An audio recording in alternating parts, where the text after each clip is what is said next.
Tatlong lalaki sa loob ng tren ang nang-aasar sa isang babae. Humingi siya ng tulong sa mga lalaki gamit ang kanyang mga mata.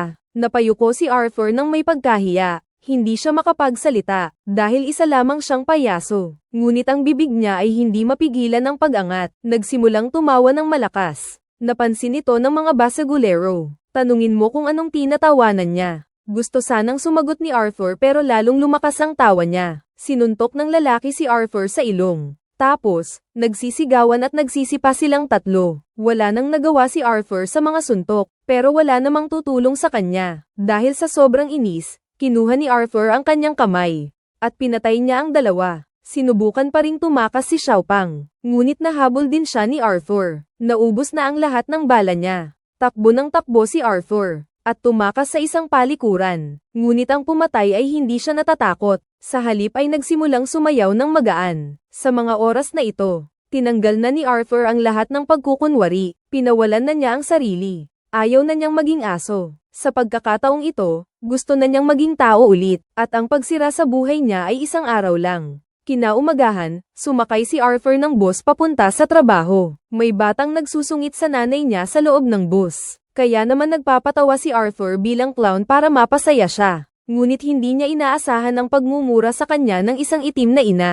Bilang isang puti, hindi siya gumanti. Sa halip, tumawa siya ng malakas. Pagkatapos ay nagbigay siya ng business card. Dahil pala'y may sakit siya sa pag-iisip mula pagkabata. Kapag kinakabahan ay tumatawa siya ng walang humpay. Dahil wala siyang pera para sa paggamot, linggo-linggo lang siya nakakakuha ng libreng gamot sa ospital ng mga mahihirap. Pero ang nanay na Black ay hindi naawa kay Arthur. Sa halip ay sinabihan ng anak na huwag makipag-usap sa baliw na iyon. Unang araw pa lang ng trabaho, ay inagaw na ng mga batang pasaway ang kanyang karatula. Mabilis siyang tumakbo para habulin sila. Akala niya ay mababawi niya ang karatula kapag nahabol niya sila. Ngunit sa sumunod na segundo, si Arthur ay nakahandusay sa lupa, nangangamba. Sa kabila ng mababangis na pag-atake ng mga batang pasaway, imbes na umiyak, tumawa siya.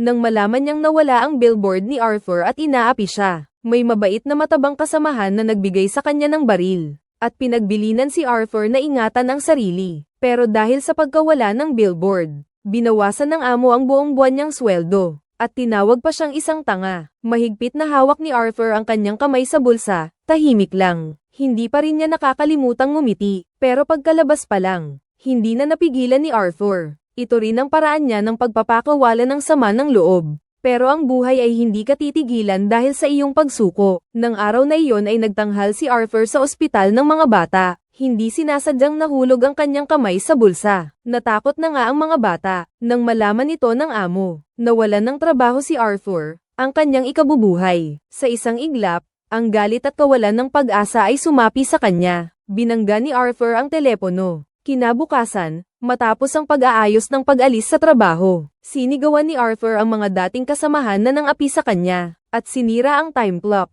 Baguhin ang paniniwala sa buhay. Huling sipa para mabuksan ang pinto. Parang maliwanag ang kinabukasan. Pero pag-uwi, si Arthur ay gumuho, dahil nawalan siya ng trabaho. Ano ang kanyang ipanghahanap buhay sa sarili at sa kanyang ina. Ngunit mas malaking kapahamakan ang dumating. Dahil sa pagbawas ng budget ng Gotham City. Dahil dito, nagsara ang libreng ospital. Wala na silang libreng gamot na makukuha. Pero agad ding nakaisip si Arthur ng paraan para kumita. Bata pa siya ay lagi siyang nanunood ng stand-up comedy ni Maury kasama ang kanyang ina.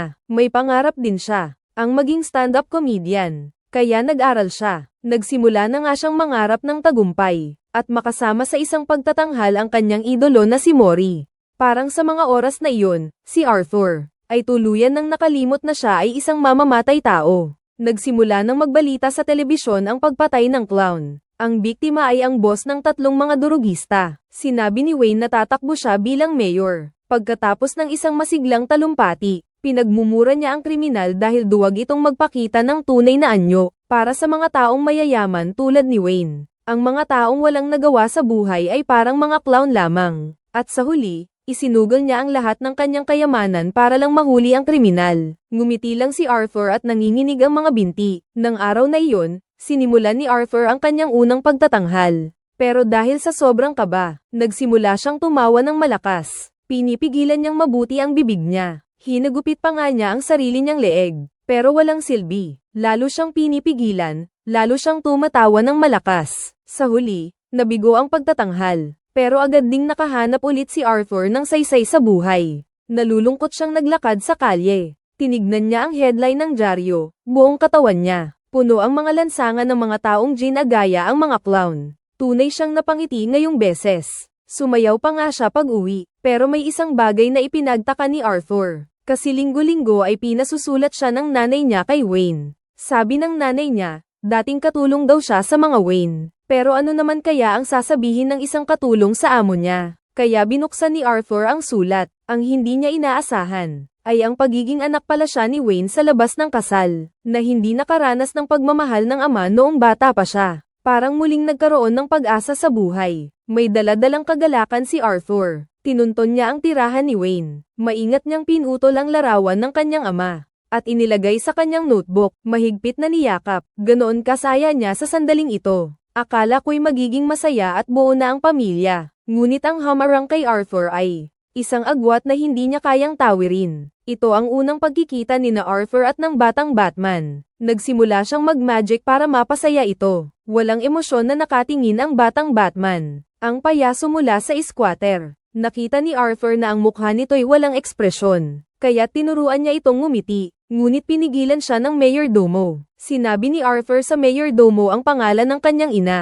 At ipinaliwanag ang kanyang pakay. Ngunit hindi inaasahan na sasabihin ng mayordomo na pawang kasinungalingan iyon. At sinabing ang ina ni Arthur ay may sakit sa pag-iisip. Maging ang pagmumura kay Arthur na pangit na sisiw ay pangit na sisiw lang. Ang nagiging puting swan ay kwento lang sa engkanto. Sumigaw si Arthur. At sinakal ang kitiwala. Pagdating ng mga gwardya, si Arthur ay tumakas na lamang. Pero ayaw paawat ni Arthur. Kaya bumalik siya sa kanyang ina para magpatunay. Pagkadating ko lang sa mismong pintuan ng bahay, isang hindi inaasahang pangyayari ang naganap. Nawalan ng malay ang nanay ko at isinakay sa ambulansya. Tapos ako pa ang pinag-iinitan ng pulis.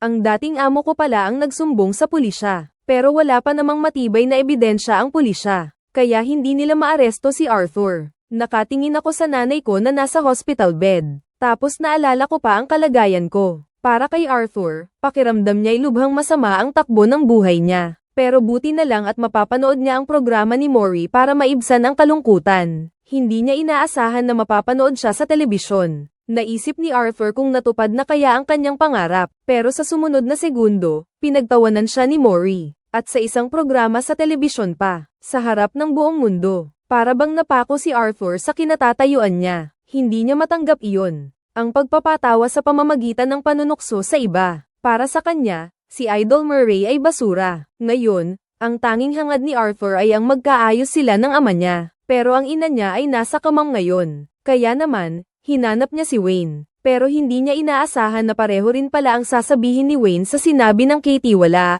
Sinabi pa nga nitong ampon si Arthur. Hindi na napigilan ni Arthur. Wala akong gustong kunin sa'yo. Siguro isang yakap lang, Papa.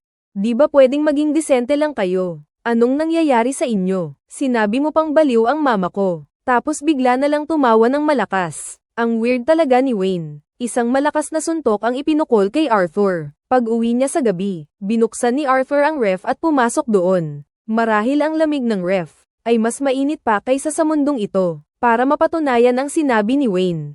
Kinabukasan ay pumunta si Arthur sa ospital ng Akarim. Para hanapin ang kasaysayan ng sakit ng kanyang ina. Sa gitna ng matinding pag-aagawan, sa wakas ay nakuha ni Arthur ang katotohanan. At mas malupit pa ito kaysa sa inaasahan niya. Hindi lang pala ang kanyang ina ay may sakit sa pag-iisip at may pagka-narcissist. Hindi rin pala siya tunay na anak nito. At maging, ang ina niya ay nanatili lang na walang pakialam sa paulit-ulit na pananakit sa kanya ng kanyang boyfriend. Sa kanyang maruming apartment, natagpuan ang kanyang anak. Nakatali siya sa radiator. Kulang sa nutrisyon at may maraming pasa sa katawan. Malubha ang sugat sa ulo. Hindi ko pa siya narinig na umiyak. Palagi siyang masayang bata. Sa sandaling ito, naunawaan na ni Arthur kung bakit Happy ang ipinangalan ng ina niya sa kanya. Pinaghirapan ko ang sarili ko sa loob ng ilang dekada dahil sa Gilles de la Tourette syndrome. Ito pala'y galing sa aking ina. Ang tanging init na natanggap ko ay naging bangungot din pala. Nang gabing iyon, si Arthur ay basang-basa sa ulan. Pumasok siya sa bahay ng kapitbahay niyang si Sophie na parang nawalan ng pag-asa. Wala siyang natanggap na inaasahang pag-aalaga at pag-aalo. Nagulat si Sophie. Grabe! Anong ginagawa mo rito? Tapos nakiusap siya kay Arthur na huwag siyang saktan. Dahil ang anak niya ay natutulog sa kabilang silid. Kaya pala, hindi pala siya kilala ni Sophie. Lahat ng nangyari sa kanila ay pawang kathang isip lamang ni Arthur.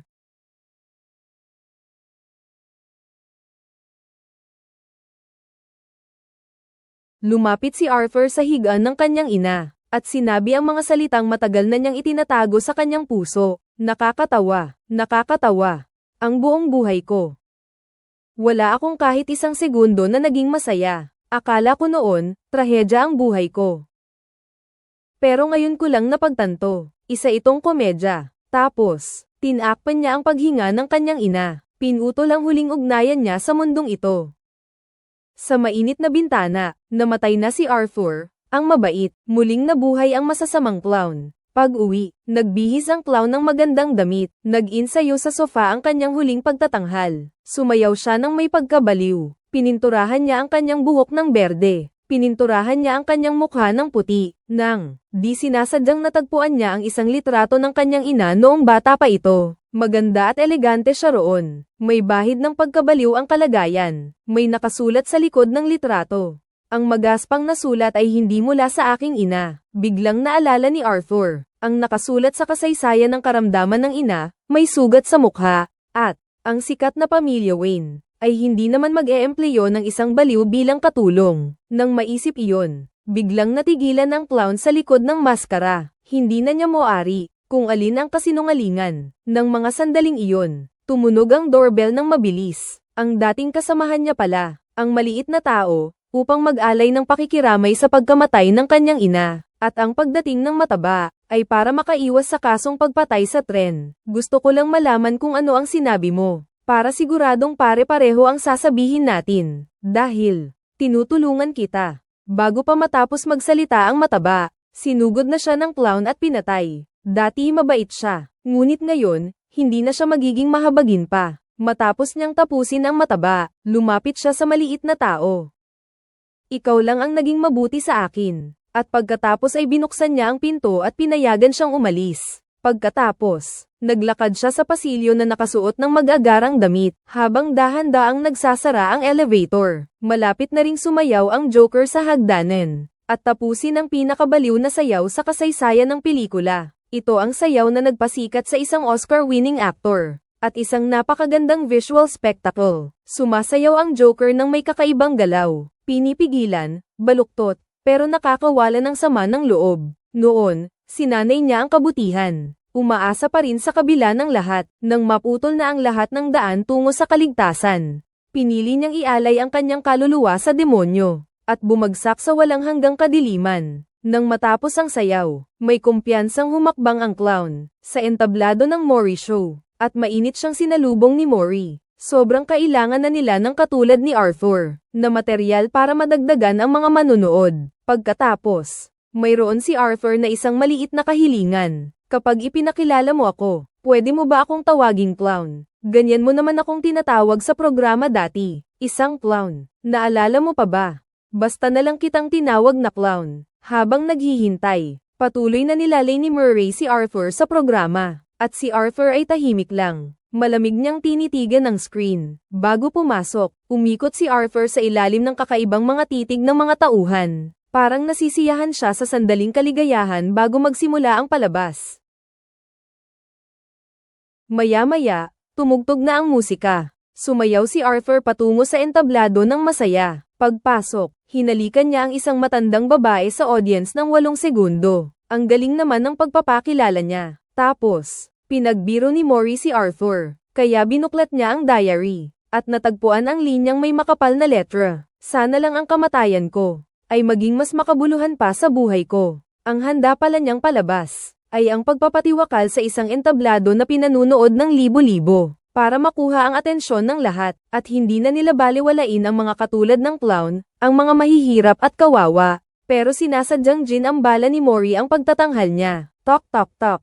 Rai KL. Pati ba naman yan kailangan mo pang hanapin sa script mo? Napagpasyahan ni Arthur na sabihin na ang lahat. Inamin niyang siya ang pumatay sa subway. Pero para kay Mori, isang biro lang iyon. Sige, hinihintay ko pa rin ang punchline. Walang nakakatawa. Hindi ito biro. Bakit ka namin paniniwalaan? Wala na akong anumang natitira. Wala nang makakasakit pa sa akin. Ang buhay ko ay isang malaking komedya. Kinu-question ni Mori si Arthur kung bakit niya ito ginawa. Pumatay ako dahil mga basura sila. Sa panahon ngayon, puro masasama ang tao. Sapat na para mabaliw ang sinuman. Pero naniniwala si Mori na hindi naman dapat mamatay ang mga yun. Hindi yun sapat na dahilan para pumatay siya. Bakit lahat sila naaawa sa kanila? Kung mamatay ako sa kalsada, hindi nyo man lang ako papansinin. Pero sila. Umiiyak lang si Thomas Wayne sa telebisyon, tapos kayo na ang nag-aalala. Nakakita ka na ba ng ibang mundo? Sa tingin mo ba si Thomas Wayne, naisip man lang niya ang nararamdaman ng mga taong katulad ko? Akala nila susundin lang namin sila na parang mga masoneryang bata, na magtitiis at magtitimpi na lang, na hindi kami magwawala o mag-iinit ang ulo. Tapos na ba kayo? Wala siyang pakialam sa paniniwalang may pagkiling si Arthur. Sinasabi ko sa iyo, hindi lahat ng tao ay, ikaw ay isang basura. Ako. Basura ako. Paano mo nasabi? I-play ang video ko. Inaanyayahan nila akong sumama sa programa. Gusto mo lang akong pagtawanan. Wala kang pinagkaiba sa kanila. Isa pang joke. Hindi.